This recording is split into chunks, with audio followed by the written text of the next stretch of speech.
Thank you, Mr. Thank you. Chairman. I appreciate this hearing, and the circumstances that bring us here today are really unfortunate. Despite signs that the economic downturn has slowed and maybe even turning around, many Americans are still unemployed or fearful of losing their jobs, and for some, for many, this fear is very real. Two iconic companies here today, Chrysler and GM, are closing more than 2,000 dealerships nationwide, with potential job losses numbering in the hundreds of thousands. This move will impact every state and city in the United States. On Tuesday, 789 Chrysler dealerships closed their doors, including some in Chicago. About where I'm from, about 2,500 GM dealers closed by the end of the year.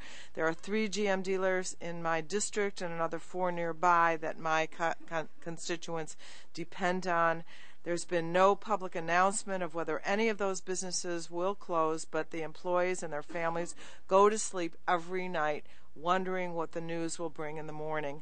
And I'm glad that this committee will have the opportunity to review how the decisions are made to close certain dealerships. Closures of local businesses of this magnitude will severely harm communities and local economies that are already strained, and nationwide these closures have an exponentially larger effect. We have to determine whether the process used for deciding whether and which dealers to close was fair to all involved. We also have to begin to think about how to assist those who have lost or will lose their jobs. In addition, we must look to the future of our nation's historic auto industry. I have no doubt that these brands will be able to make a comeback, building and selling the cars and trucks of the future, ones that are energy efficient, innovative, and uniquely American. Also, while this may not be the primary focus of this hearing, it has been brought to my attention that there are concerns about how GM and Chrysler's restructuring will affect injury and liability claims from current customers.